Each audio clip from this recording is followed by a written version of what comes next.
Vous avez été victime d'une entorse, d'une fracture, d'une coupure, bref, vous êtes dans le plâtre, vous ne pouvez pas jouer de guitare pendant plusieurs semaines. Y a-t-il une solution pour quand même prendre votre instrument et ne pas perdre le rythme? On en parle dans cette vidéo, juste après ça.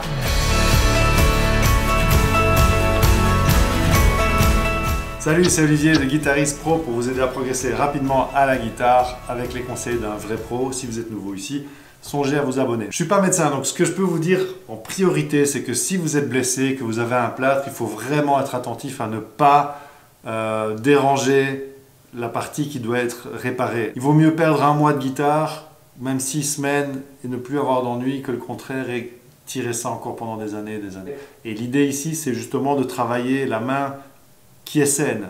Donc si vous êtes droitier, comme c'est le cas pour moi, que votre main droite est impeccable, eh bien vous pouvez déjà commencer par travailler des allers-retours.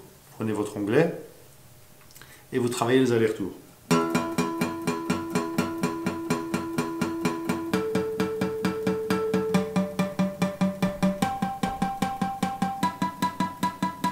On ne demande pas de faire des prouesses, mais rien que le fait de le faire un petit peu tous les jours, ça va quand même, vous allez quand même pouvoir garder les muscles de la main droite entraînés, et au moment où on va retirer votre plâtre, c'est ça l'idée en fait de cette vidéo, c'est que vous ne serez pas complètement perdu quoi. Il va falloir un peu retaper ce qui doit être retapé, rééduquer ce qui doit être rééduqué, mais le reste aura quand même encore continué à jouer de la guitare. Donc les allers-retours, ça c'est le premier exercice.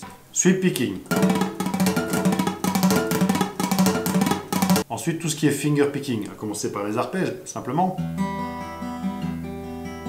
Les inversions, changement de basse. Vous choisissez le pattern qui vous convient. Vous pouvez aussi travailler tout ce qui est fingerstyle avec la percussion à la guitare.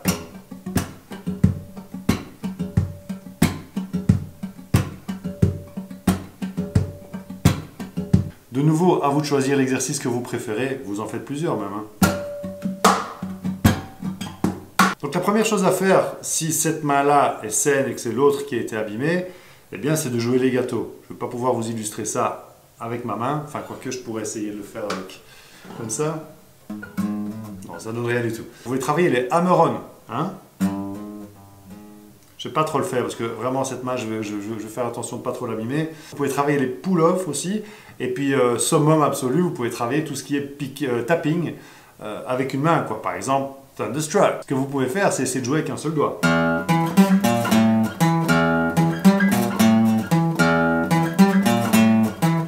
Si vous voulez des idées de morceaux faciles à jouer avec un seul doigt, vous cliquez sur le lien dans le descriptif. J'ai listé une série de morceaux vraiment faciles à jouer avec un doigt. Alors après, ce que vous pouvez faire, c'est un drop aussi, hein, un drop D, hein, par exemple. Voilà. Moi, de nouveau, je ne vais pas trop forcer ici parce que je sens que c'est pas une bonne idée. Mais vous pouvez le faire sur une seule corde aussi ou quelques cordes en bas.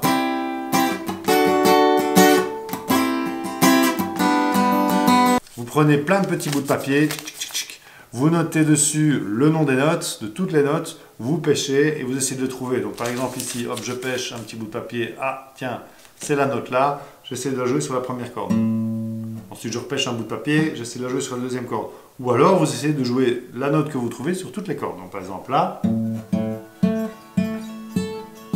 Voilà, aussi simple que ça. La quatrième chose que vous pouvez faire, c'est justement consacrer le temps que vous ne pouvez pas utiliser pour jouer de la guitare à écouter de la musique. Comme je l'ai dit, je ne suis pas médecin, mais faites quand même attention avec la rééducation. Pour certaines personnes, le fait de faire de la guitare, ça va vraiment les aider à se rééduquer, et pour d'autres c'est pas du tout conseillé, ça doit être beaucoup plus progressif que ça. Donc ça, il faut en parler avec votre médecin, ensuite avec votre kiné. Dites-moi aussi dans les commentaires quels ont été vos trucs et astuces si vous avez eu un plâtre et que vous vouliez continuer à jouer de la guitare. Un mec comme Django Reinhardt, ben lui il a réussi à jouer avec moins de doigts, il joue toujours aussi bien. Voilà, ça permet quand même de relativiser, de prendre du recul, et puis finalement ça passe vite, enfin bon, j'espère. À bientôt, merci d'avoir regardé cette vidéo, ciao.